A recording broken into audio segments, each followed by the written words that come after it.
Assalamualaikum dan salam sejahtera. Bicara Naratif pada malam ini menemui anda di saluran berita RTM dan juga di saluran TV1.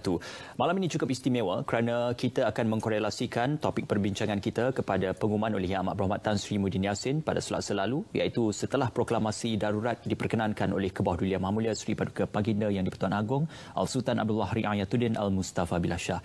Apa yang lebih penting adalah untuk kita menganalisis bagaimana situasi darurat ini kerana ia merupakan salah satu daripada situasi yang jarang-jarang berlaku ataupun jarang-jarang sekali diperkenankan dalam negara kita oleh Kebawah Duli Yang Mahmulia Sri Paduka Baginda Yang di-Pertuan Agong. Sebagai permulaan, mukadimah bagi rasional di sebalik proklamasi darurat ini adalah mengikut kepada Perlembagaan Persekutuan Perkara 150 yang mana rujukan kes yang telah pun diputuskan di mahkamah ialah kes Stephen Kalung Ningkan yang melihat kepada rasional tentang tiga perkara utama, iaitu isu-isu keselamatan, ekonomi dan juga ketenteraman awam yang boleh jadi disebabkan faktor-faktor seperti banjir, bencana, epidemik maupun pandemik yang sedang melanda negara ketika ini, iaitu COVID-19. Alhamdulillah pada malam ini untuk kita bercakap lebih lanjut tentang proklamasi darurat mengikut kerangka Perlembagaan Persekutuan, saya amat berhati untuk bersama dan juga mempersilakan tetamu kita pada malam ini, iaitu Yang Berhormat Datuk Taqiyuddin bin Haji Hassan, Menteri di Jabatan Perdana Menteri Parlimen dan Undang-Undang. Assalamualaikum, selamat malam. Datuk, apa khabar? Baik. Datuk, ini satu perkara yang kebiasaannya tidak berlaku kerana proklamasi darurat ini. Kalau boleh saya sentuh dan saya imbas kembali, ia berlaku di tiga negeri ataupun di tiga kawasan yang telah pun diisytiharkan, iaitu di Batu Sapi, Gerik dan juga Pugaya. Cuma rentetan darurat ini pernah diisytiharkan pada darurat Sarawak yang mana terhasilnya kes Stephen Kalung Ningkan, darurat rusuhan kaum pada tahun 69, darurat krisis politik Kelantan 77, darurat Jerebu pada tahun 97, 2005 dan 2013.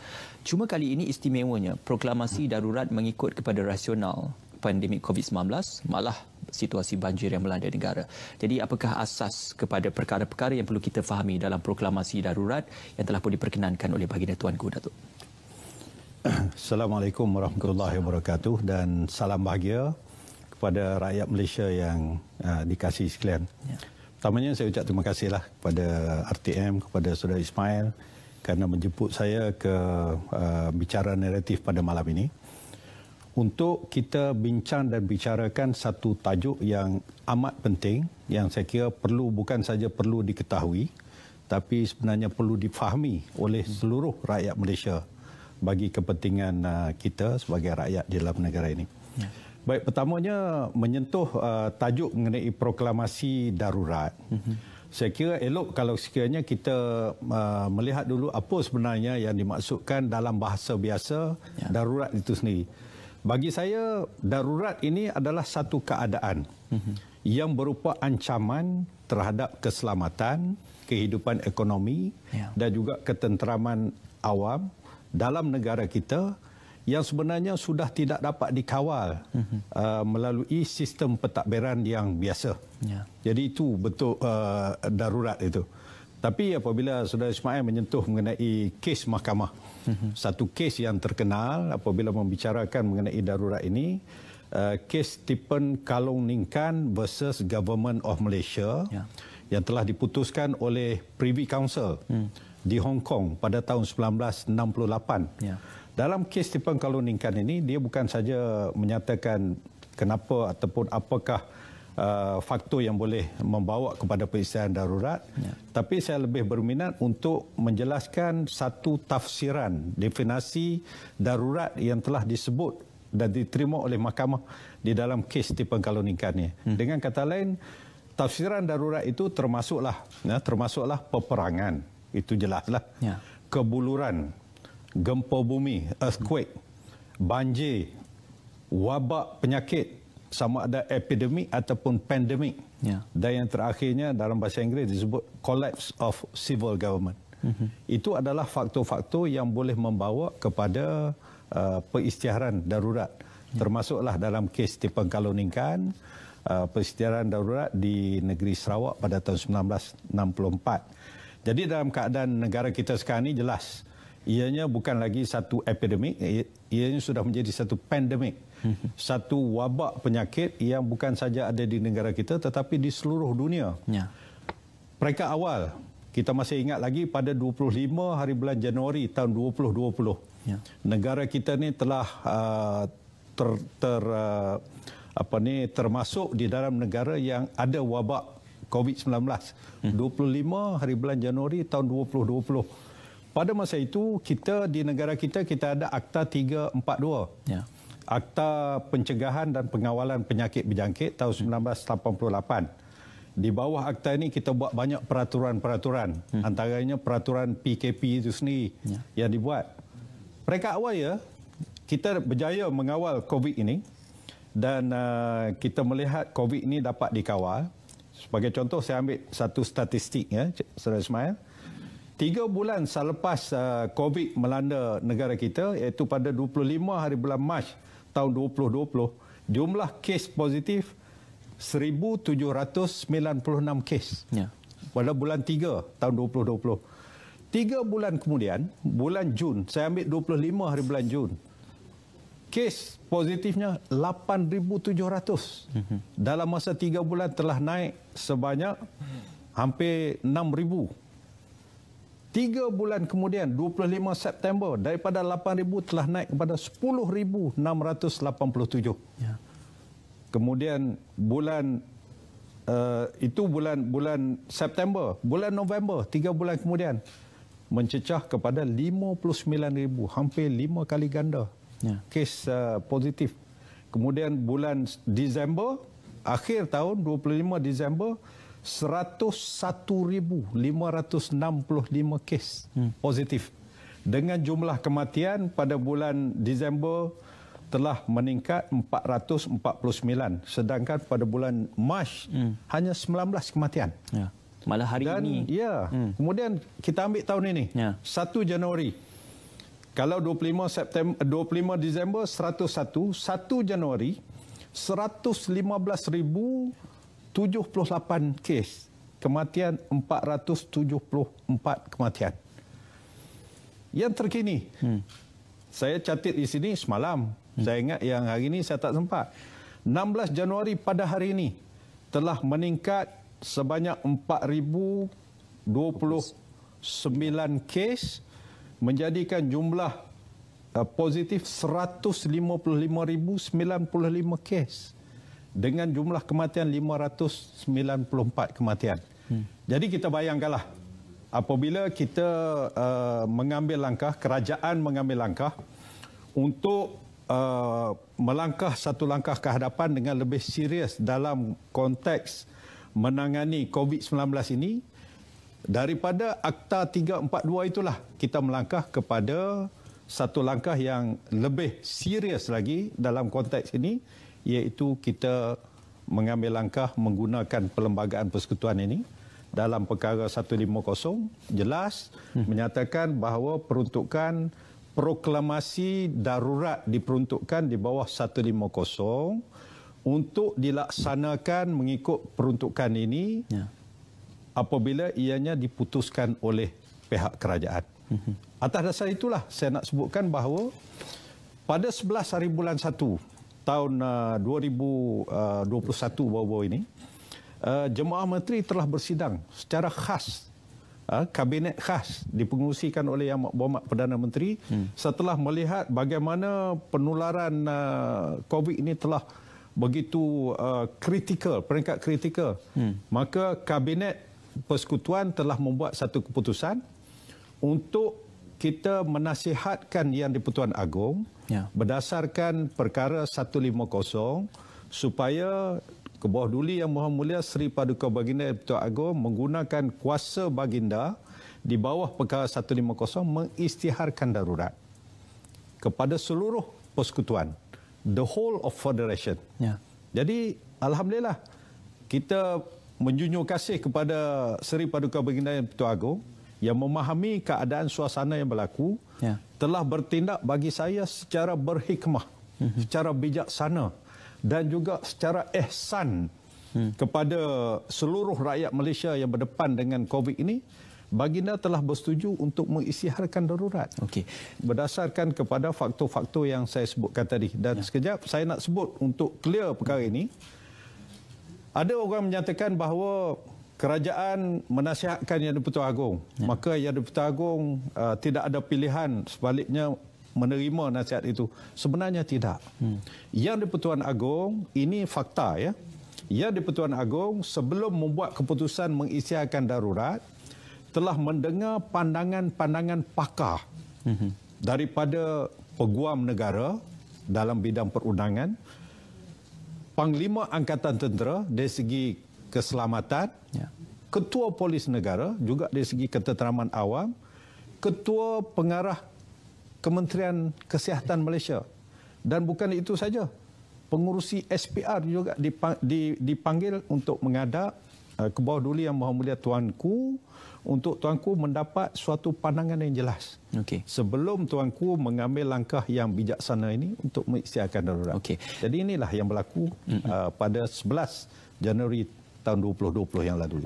Alang-alang Datuk dah menyebut tentang bagaimana ia melibatkan libat urus daripada pelbagai agensi termasuk SPR dalam urusan pilihan raya dan juga kuasa persekutuan itu diterjemahkan kepada seluruh negara Malaysia termasuk Sabah dan Sarawak.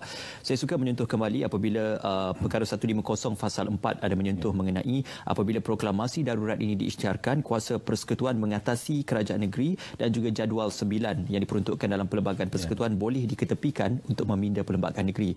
Maka kita melihat dalam masa terdekat ini pilihan raya negeri Sarawak harus dan perlu untuk diadakan. Jadi bagaimana situasi khususnya kerajaan negeri melibatkan Sabah dan Sarawak dalam mempraktikkan bidang kuasa mereka tertakluk kepada ordinan darurat yang telah pun diperintahkan, Datuk?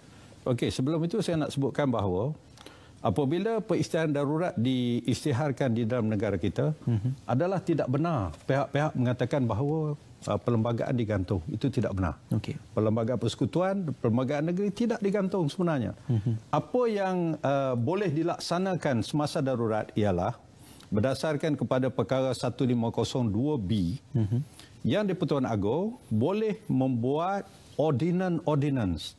Okay. Yang itu instrumen undang-undang yang dinamakan ordinance yang merupakan undang-undang yang dibuat sama ada ianya undang-undang baru ataupun tindakan meminda undang-undang sedia ada supaya perkara-perkara yang nak dibuat semasa darurat ini akan boleh dibuat semasa darurat. Inilah perkaranya. Okay. Ya. Itu ini adalah warta ordinance nombor 1. Okay. Yang telah diperkenan dan dimasyhurkan oleh Yang di-Pertuan Agong pada tarikh 14 Januari tahun 2021. Apabila diisytiharkan darurat pada 11 hari bulan, ini wartanya, 14 hari bulan telah dibuatkan ordinance. Yang mana saya akan jelaskan sekejap nanti apa kandungan ordinance ini. Jadi menyentuh soalan saudara Ismail mengenai pilihan raya, insya-Allah kita akan sentuh pilihan raya Sarawak, pilihan raya kecil yang 3 yang sudah ada, ataupun hasrat untuk mengadakan pilihan raya, semuanya ada di sini. Ada di sini. Cuma saya sebelum itu saya rasa kita perlu memahami dahulu bahawa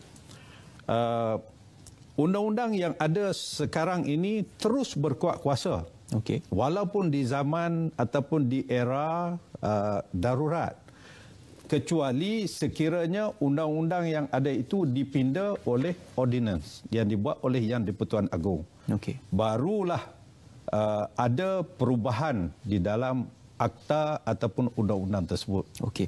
Cuma dalam perkara 5 juga disebutkan Parlimen mempunyai bidang kuasa untuk melaksanakan atau membuat undang-undang untuk apa-apa perkara atas faktor memulihkan keselamatan dan juga keamanan. Jadi apakah kerangka pemahaman yang perlu difahami antara kuasa Parlimen dan juga percanggahannya dengan ordinan ini? Terima kasih.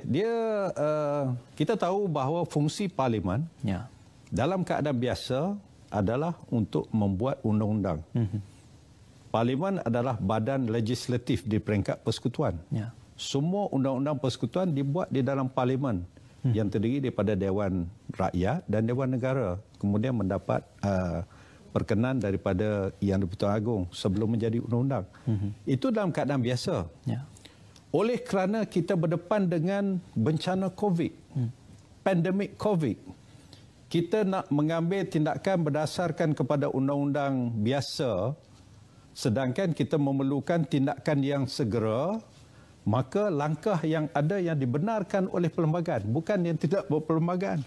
Yang dibenarkan oleh perlembagaan, kita boleh menggunakan proklamasi darurat.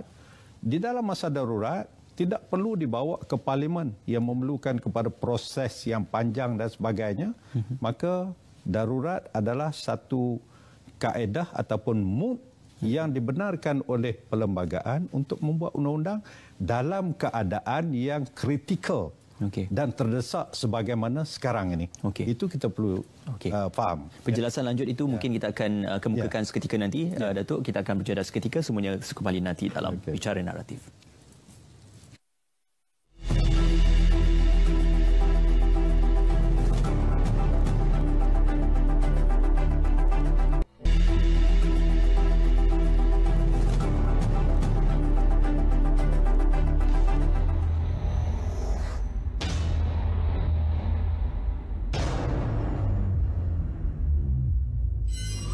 Perintah Kawalan Pergerakan PKP atau MCO untuk tempoh 14 hari bermula jam 12.01 tengah malam Rabu 13 Januari 2021 hinggalah 26 Januari 2021.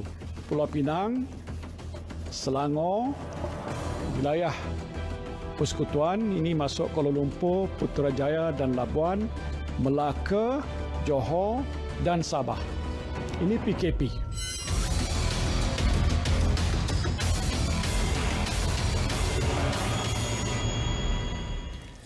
Bersua kembali dalam Bicara Naratif di saluran berita RTM dan juga di TV1. Kalau tadi telah pun diperintahkan Perintah Kawalan Pergerakan oleh Yang Amat Berhormat Tan Sri Muhyiddin Yassin di 6 buah negeri. Kali ini telah pun ditambah kepada satu negeri iaitu Kelantan dan juga satu kawasan di Sibu, Sarawak, menjadikan penambahan baharu dalam Perintah Kawalan Pergerakan. Jadi harapkan agar anda berhati-hati dalam mematuhi SOP yang telah pun ditetapkan.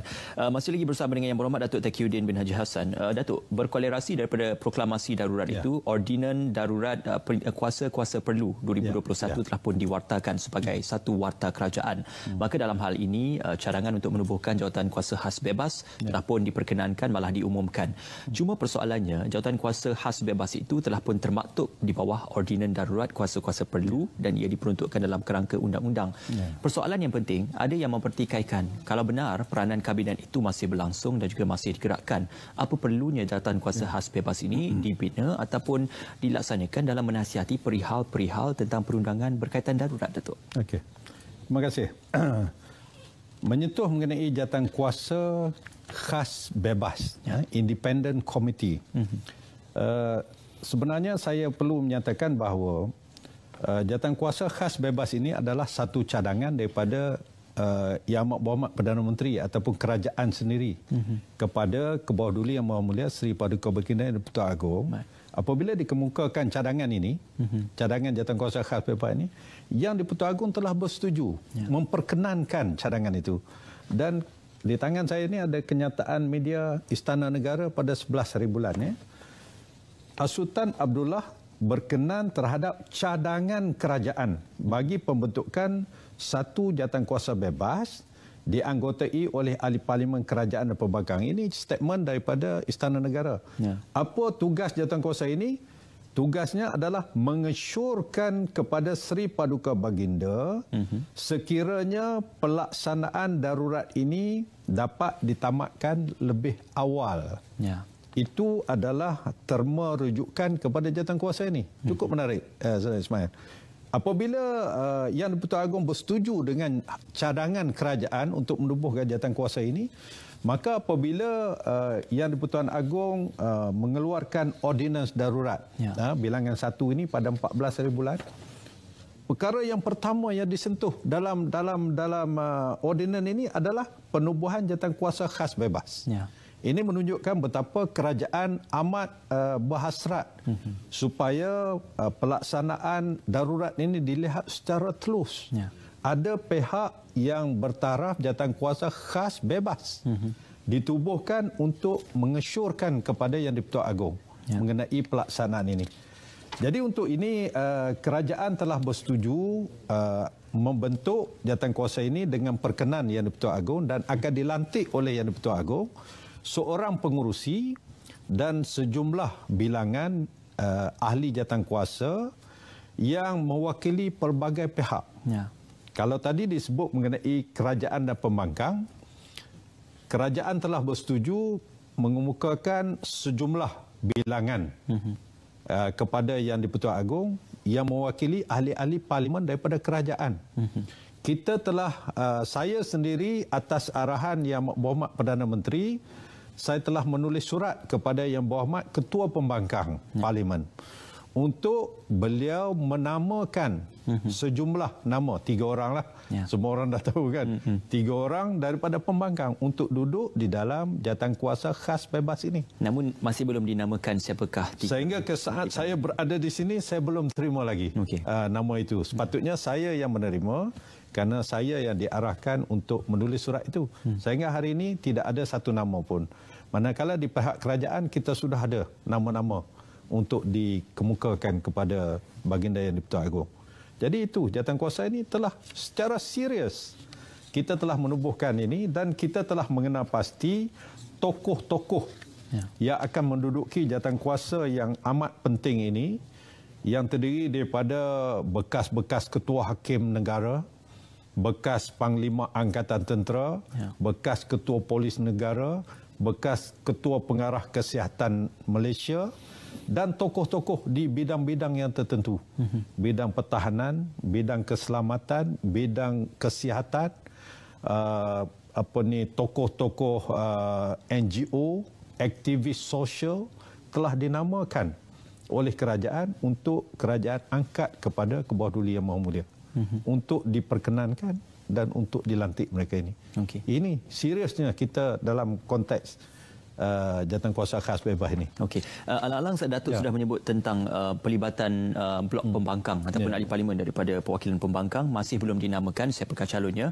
Cuma tindakan oleh Yang Berhormat Ketua Pembangkang untuk mendapatkan pungutan suara bagi menarik balik proklamasi darurat itu. Saya menyentuh tentang perkara 150 fasal 8 yang menyatakan proklamasi darurat ini tidak boleh dicabar ataupun dipertikaikan di mahkamah. Tidak disebut tentang perlakuan itu tidak boleh dicabar di parlimen ataupun sidang parlimen. Jadi dalam hal ini, adakah tindakan Yang Berhormat Ketua Pembangkang dianggap sebagai berperlembagaan, Datuk?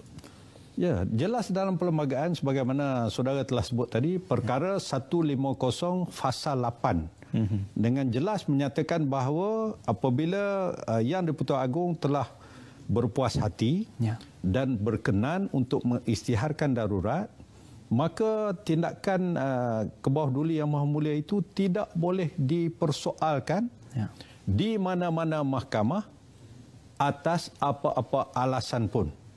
Cannot be challenged in any court of law on whatever ground whatsoever. Tak boleh. Ditambah lagi dalam perlembagaan ini juga fasal 9.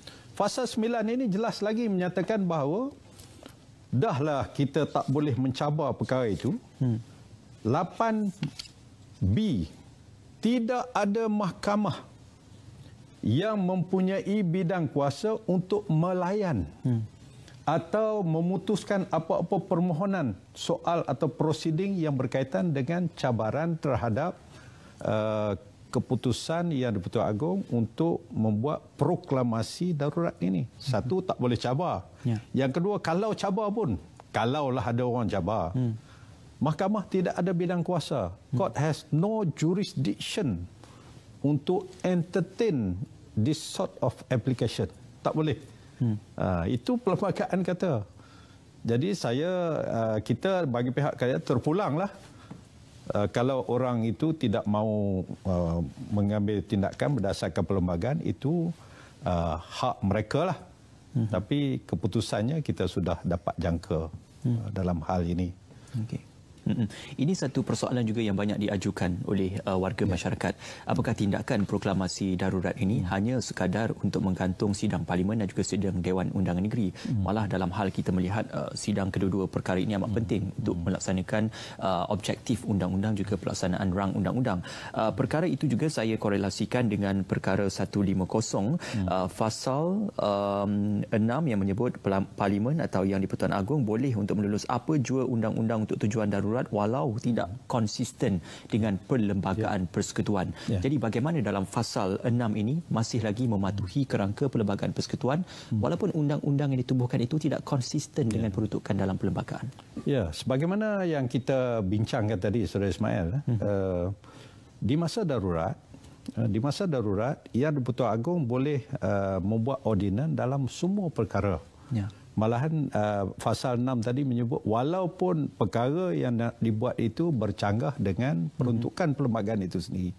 Tapi dalam hal persidangan parlimen, saya nak jelaskan bahawa perkara 55 jelas menyatakan bahawa yang di-Pertuan Agong boleh memanggil, memprorok ataupun membubarkan parlimen. Itu semua kuasa yang di-Pertuan Agong di bawah perkara 55. Tetapi apabila yang di-Pertuan Agong menggunakan perkara 150 mengisytiharkan darurat dan 150(2)B menyatakan yang di-Pertuan Agong boleh membuat apa-apa ordinance dan 150(6) yang disebut tadi boleh membuat apa-apa peraturan atau undang-undang walaupun bercanggah dengan perlembagaan itu sendiri, ianya dibolehkan oleh perlembagaan. Dengan kata lain, persidangan parlimen memang boleh diadakan berdasarkan artikel perkara 55, tapi dalam hal yang sama berdasarkan 150 pasal 6 yang di-Pertuan Agong boleh membuat ordinance untuk tidak mengadakan parlimen, tidak memanggil, malahan kalau sekiranya sudah ada notis untuk memanggil sebagaimana sekarang ini, sepatutnya parlimen bersidang 8 hari bulan Mac. Dalam ordinan ini jelas menyatakan bahawa peruntukan yang berkaitan dengan persidangan parlimen adalah tidak mempunyai kuat kuasa. Ini jelas. Peruntukan yang berhubung dengan memanggil, memprorok dan membubarkan parlimen dalam perlembagaan persekutuan tidak mempunyai kesan, of no effect.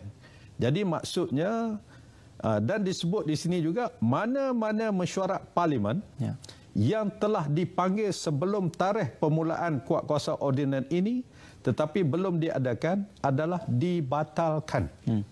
Ini dalam ordinance section 14.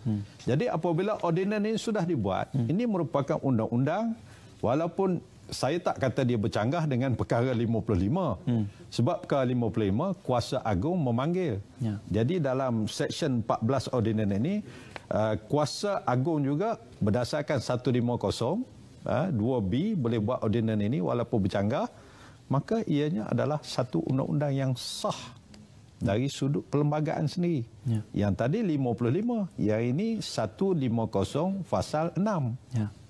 Jadi tidak ada satu asas yang kuat mana-mana pihak yang mendakwa bahawa tidak memanggil ataupun meneruskan persidangan parlimen itu adalah satu tindakan yang bercanggah dengan undang-undang. Tidak ada bercanggah langsung. Yang itu pun dibuat berdasarkan perlembagaan, yang ini pun jelas berdasarkan kepada peruntukan perlembagaan. Masih lagi mengikut kerangkanya. Masih lagi definisi mengikut dalam perkara 150 itu 150. Diperluaskan dan juga boleh diperjelaskan lebih lanjut untuk memahami pemahaman kepada korelasi undang-undang yang berkaitan. Malahan saya nak sambung. Ini tadi parlimen. Ini persidangan Dewan Undangan Negeri. Orang kata, macam mana ni? Kuasa negeri diambil oleh persekutuan. Dalam perlembagaan 150 mengatakan bahawa semasa darurat, kuasa eksekutif di peringkat negeri boleh dijalankan oleh Yang di-Pertuan Agong. Dan undang-undang berkaitan dengan negeri boleh dibuat melalui ordinan darurat oleh Yang di-Pertuan Agong. Pasal 4. Oleh sebab itulah, persidangan Dewan Undangan Negeri juga dimasuk dalam ordinans ini. Bahawa bila parlimen tidak diadakan, Dewan Undangan Negeri pun tidak diadakan. dan apa-apa yang telah dipanggil sebelum ini dibatalkan. Ya. Datuk, perbincangan lanjut akan kita teruskan. Semuanya seketika nanti, kita berjeda seketika dalam Bicara Naratif.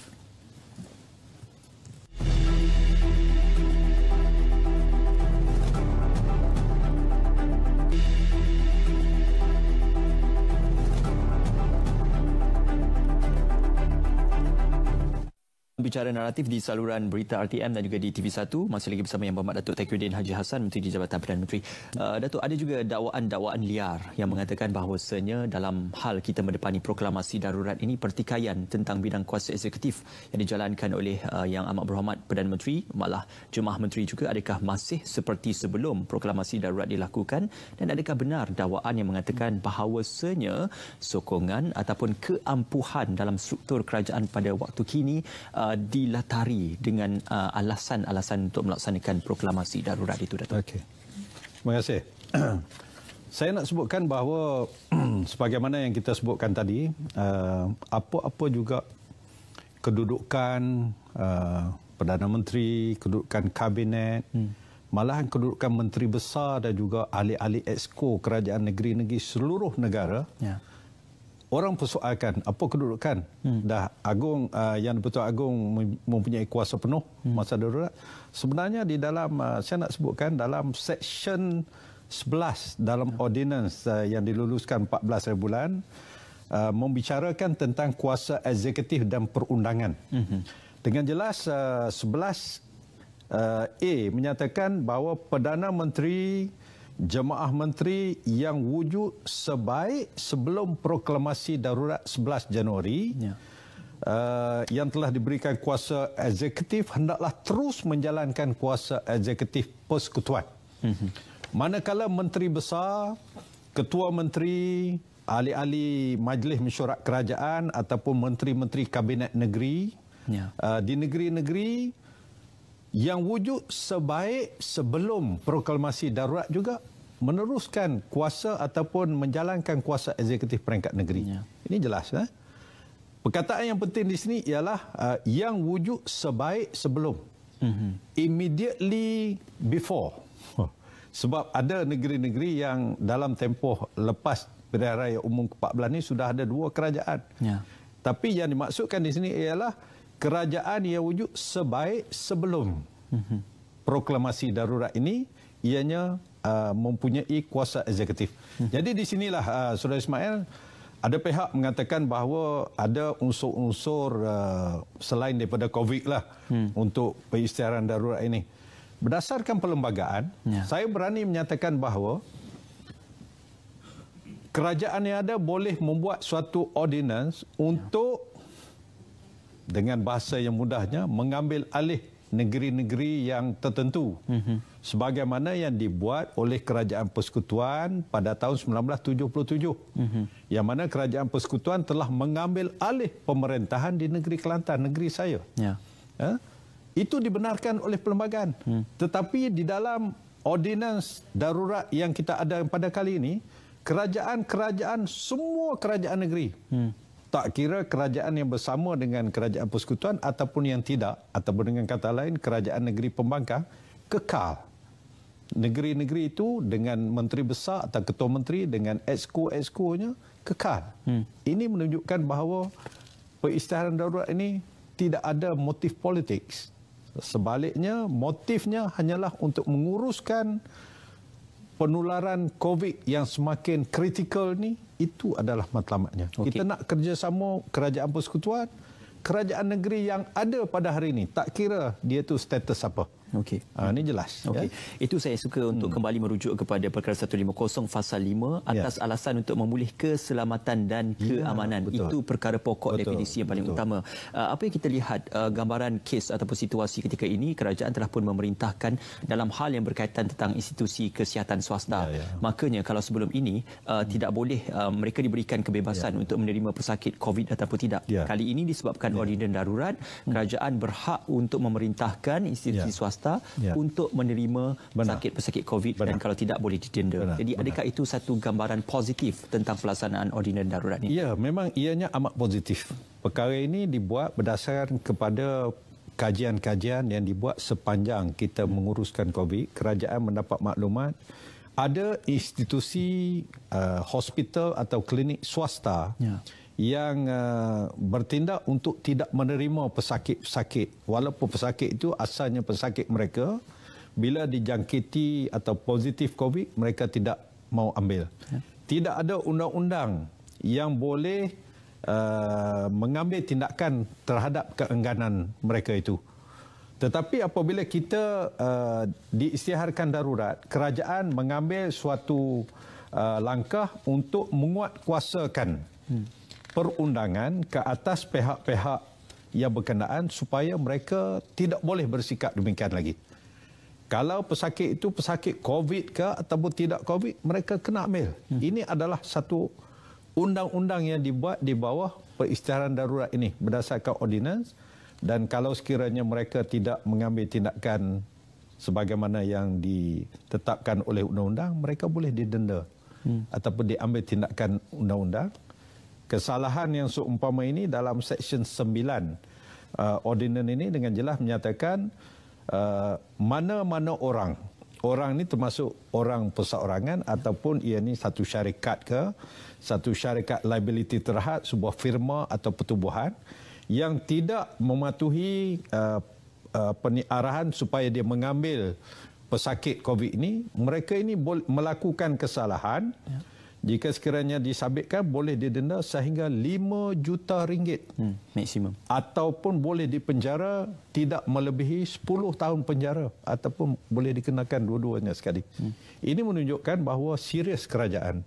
Apabila kerajaan dalam tempoh 1 tahun kita berdepan dengan COVID-19, daripada bulan 1, kemudian sampai ke peringkat ini sudah kritikal, kematian pun sudah meningkat. Hari ini 155,000 lebih kes positif. Kita tidak mahu keadaan kekangan yang ada ini menyebabkan kita sukar untuk menyelesaikan masalah penularan COVID ini. Inilah asas kenapa peraturan ini dibuat. Itu jelas. Okey. Dalam pengumuman yang Amat Berhormat Tan Sri Muhyiddin Yassin diumumkan bahawasanya proklamasi darurat akan dilangsungkan sehingga bulan Ogos 2021. Tapi saya kembali merujuk kepada perkara 150 Fasal 7 yang menyebut ordinan darurat itu diperintahkan sehingga tempoh 6 bulan. Makanya daripada Januari sehingga 6 bulan itu paling kurang pun adalah sehingga Julai. Jadi mengapa tempoh jangkaan sehingga Ogos itu diberikan? Saya rasa tafsiran itu tidak begitu tepat. Tempoh 6 bulan yang dinyatakan dalam 150 6 tadi kan. Itu adalah tempoh kalau kita boleh sebut dalam bahasa biasa sah laku. Ordinan itu daripada 6 bulan bermula daripada tempoh darurat itu berakhir. Tempoh hayat ordinan itu. Tapi kalau sekiranya ordinans itu dibawa ke parlimen lebih awal daripada tempoh 6 bulan, parlimen boleh menentukan nak membatalkan ordinan itu ataupun sebaliknya. Dan juga ordinan itu boleh dibatalkan lebih awal daripada itu lagi. Jadi itu jelas. Itu disebutkan dalam Fasal 3, ordinan darurat yang boleh dibentangkan di Parlimen untuk disahkan atau dibatalkan. Tetapi dalam perkara 150 Fasal 1 juga ada menyebut tentang sekiranya yang di-Pertuan Agong memberikan rasional ataupun melihat kepada perkara-perkara yang mewujudkan alasan untuk ordinan itu dilanjutkan. Jadi yang mana satu perlu diguna pakai dalam hal untuk melanjutkan, membatalkan maupun mengesahkan ordinan yang akan dilaksanakan itu? Pokoknya begini, ordinan yang dibuat ini adalah berkuat kuasa sepanjang waktu darurat berkuat kuasa. Malahan untuk makluman, walaupun ordinan yang pertama ini digazetkan 14 Januari 2021, tetapi sebenarnya ia berkuat kuasa lebih awal, iaitu sejak hari perisytiharan darurat dibuat, iaitu 11 hari bulan 1 tahun 2021. Saya nak menyentuh, ini banyak pihak yang menimbulkan kekeliruan mengenai perkara 1503 yang menyatakan bahawa apa-apa ordinan yang dimasyhurkan di bawah Fasa 2B hendaklah dibentangkan di hadapan kedua-dua majlis parlimen. Jadi kononnya dia kata ini tak sah ni, ini kena bawa masuk dalam parlimen. Dalam parlimen dulu baru sah. Sebenarnya kita telah merujuk pakar-pakar perundangan mengatakan bahawa ordinan ini perlu diletakkan ataupun dibentang di hadapan Parlimen, sama ada Dewan Rakyat, Dewan Negara, setelah Dewan Rakyat, Dewan Negara dijalankan semula, reconvene. Okey. Sekarang ni Parlimen tak ada. Macam mana nak letakkan di hadapan Parlimen? Parlimen tak ada. Yang di-Pertuan Agong telah menyatakan bahawa di bawah ordinan darurat ini, persidangan Parlimen tidak boleh diadakan. Okey. Jadi bagaimana mungkin bila Parlimen tidak bersidang, kita nak menekankan ordinan ini perlu diletak di dalam Parlimen. Ya. Ini tidak logik sama sekali. Even nak memanggil Parlimen itu pun mesti mengikut perkara 55. Ya, 55 oleh Yang di-Pertuan Agong. Ya. Baik, Datuk, kita akan berehat seketika, semuanya kembali nanti dalam Bicara Naratif. Okey.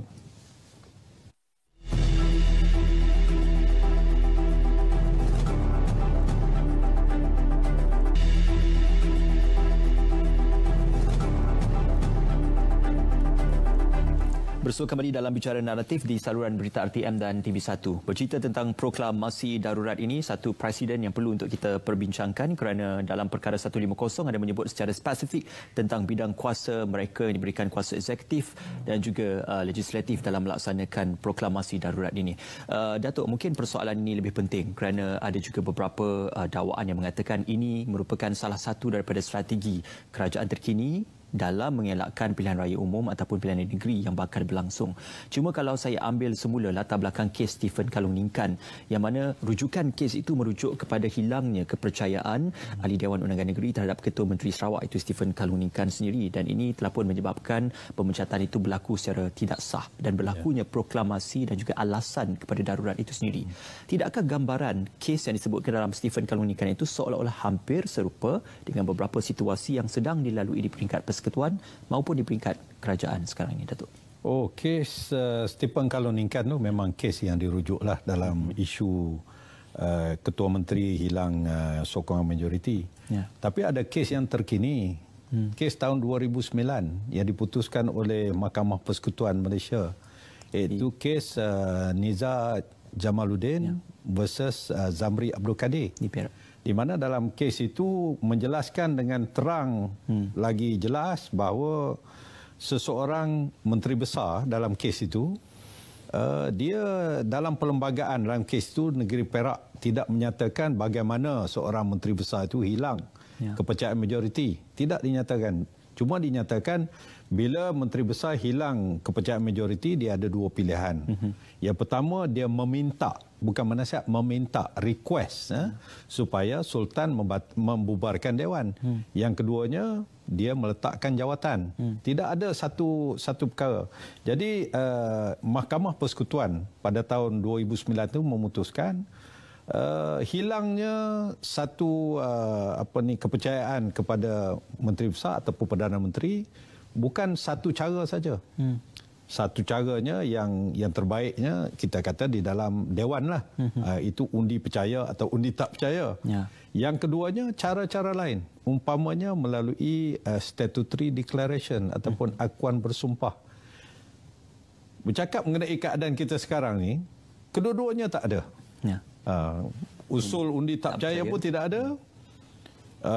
Akuan bersumpah pun tidak ada. Jadi bagaimana mungkin kita kata kerajaan itu telah jatuh? Tidak jatuh. Tidak ni. Tambah-tambah apabila berlaku darurat dan ada ordinans yang menyatakan bahawa kerajaan yang ada di peringkat persekutuan dan negeri ini kekal sepanjang tempoh darurat, ini adalah lebih jelas lagi. Adapun ada pihak yang mengatakan ini tindakan untuk mengelakkan pilihan raya umum. Sebenarnya kalau kita melihat ucapan-ucapan yang berhormat Perdana Menteri kita, Tan Sri Muhyiddin Yassin, jelas beliau mengatakan beliau memang berhasrat untuk mendapat mandat baru melalui pilihan raya umum atau pilihan raya Senat. Tetapi keadaan COVID ini tidak mengizinkan untuk diadakan pilihan raya. Dan kita percaya bahawa Yang di-Pertuan Agong sendiri pun tidak akan memperkenankan. Sebagai contohnya kita tengok di Batu Sapi, di Parlimen Greek, di Dun Bogaya, Yang di-Pertuan Agong tidak memperkenankan supaya diadakan PRK atau pilihan raya kecil, sebaliknya diisytiharkan darurat situ. Jadi untuk mengelakkan daripada masalah COVID ini tidak diuruskan dengan baik, oleh sebab itulah kita minta mengisytiharkan darurat. Dan saya percaya apabila COVID ini selesai, masalah COVID ini telah menurun bilangannya, lengkuknya telah pun menurun dan darurat ini ditamatkan, saya amat yakin bahawa kerajaan yang ada pada hari ini di bawah kepimpinan Yang Berhormat Perdana Menteri kita, saya rasa tidak akan menunggu lama lah untuk menasihatkan Yang di-Pertuan Agong untuk mengadakan pilihan raya umum ke-15. Ya. Jadi semua pihak perlu bersabarlah. Sekarang ni kita menangani COVID. Ya. Ini COVID ini adalah isu hidup mati. Pilihan raya hanya isu menang kalah. Kalau menang jadi kerajaan, kalau kalah jadi pembangkang, kan? Kalau kalah terus tu tak boleh jadi apalah. Tapi COVID ini sama ada hidup atau mati. Ya. Mana yang lebih penting? Pilihan raya ataupun COVID? Jawapannya COVID. Oleh sebab itulah kerajaan mengambil ketetapan menasihatkan Yang di-Pertuan Agong isytiharkan darurat. Alhamdulillah, Agong sekali lagi saya sebut dalam keadaan yang berhikmah, dalam keadaan yang bijaksana dan juga ihsan, dalam keadaan yang belas kasihan kepada rakyat. Yang di-Pertuan Agong telah memperkenankan perisytiharan darurat ini untuk tujuan ini, bukan tujuan lain. Oleh sebab itulah saya nak menyerulah kepada semua pihak ni, kita hentikanlah retorik yang ada tu untuk mengatakan begitu. Ini kita tumpu pada COVID. Let's we go together.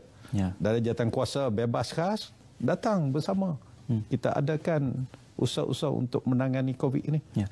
Datuk, di sebalik kita ataupun rantai bicara kita ini banyak bercerita tentang kuasa eksekutif yang digunakan oleh Jemaah Menteri dan juga Seri Paduka Baginda Pertuan Agong dalam kerangka Perlembagaan Persekutuan. Mungkin kita terlupa tentang peranan Majlis Sejaraja. Kalau sebelum ini usaha yang dilakukan oleh Jemaah Menteri untuk menghadap ke Bawah Yang Mulia Seri Paduka Baginda Pertuan Agong untuk memperkenankan proklamasi darurat kali ini, mungkin usaha itu diperkenankan oleh Baginda Tuanku. Sebelum ini Baginda Tuanku mendapatkan perkenan ataupun nasihat daripada Majlis Raja-Raja itu sendiri. Maka peranan dan juga peruntukan Majlis Raja-Raja itu jelas diperuntukkan dalam Perlembagaan Persekutuan yang tidak boleh kita ketepikan. Apa yang Datuk boleh gambarkan tentang peranan Majlis Raja-Raja dalam kerangka perlembagaan? Dengan sembah taat setia saya kepada Agong dan juga semua Raja-Raja, sebagai seorang orang undang-undang, saya menyatakan secara khusus bahawa di dalam perkara 150, Perlembagaan Persekutuan dengan jelas kuasa mengisytiharkan darurat adalah kuasa Yang di-Pertuan Agong seorang sahaja. Tidak perlu consultation, tidak perlu approval daripada mana-mana pihak yang lain. Mana-mana pun pihak, tak perlu. Perlembagaan ini menyatakan jika Yang di-Pertuan Agong berpuas hati, when the Yang di-Pertuan Agong is satisfied, dia berpuas hati, maka Yang di-Pertuan Agong boleh mengisytiharkan darurat ini. Tidak ada konsultasi. Saya tidak menyatakan ianya salah. Saya sekali-sekali tidak menyatakan salah bagi Yang di-Pertuan Agong untuk membuat consultation dengan mana-mana pihak. Itu adalah hak baginda. Tetapi peruntukan 150 mengatakan bahawa Yang di-Pertuan Agong boleh membuat keputusannya berseorangan, bersendirian. Prerogative power. Prerogative power lies on the Yang di-Pertuan Agong. Jadi kalau Yang di-Pertuan Agong nak mendapatkan nasihat, pandangan, itu adalah satu perkara yang dibenarkan. Tapi saya menyatakan kuasa, the power to declare emergency is sole power of the Yang di-Pertuan Agong. Dan inilah yang dibuat oleh Tuanku Yang di-Pertuan Agong pada 11 hari bulan baru-baru ini.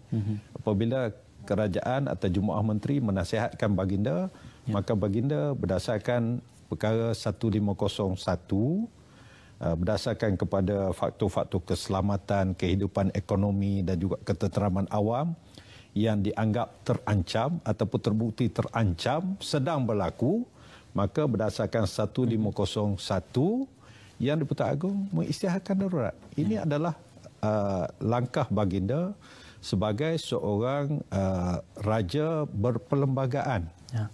Sebagaimana dalam negara kita bertuah kita ada sistem demokrasi berparlimen, raja berperlembagaan.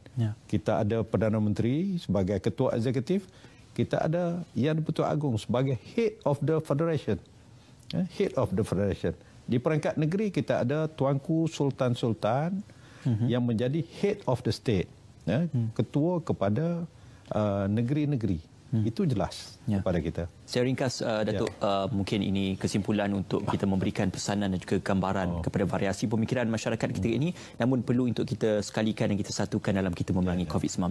Yalah, alhamdulillah kita melihat bahawa saya difahamkan bahawa sambutan ataupun respons daripada rakyat secara umumnya agak positif terhadap langkah diambil. Dan kita percaya bahawa rakyat memahami kenapa kita mengambil tindakan-tindakan ini. Namun demikian, sebagai kerajaan yang memerintah, sudah tentulah kita mengharapkan rakyat jelata akan kekal tenang.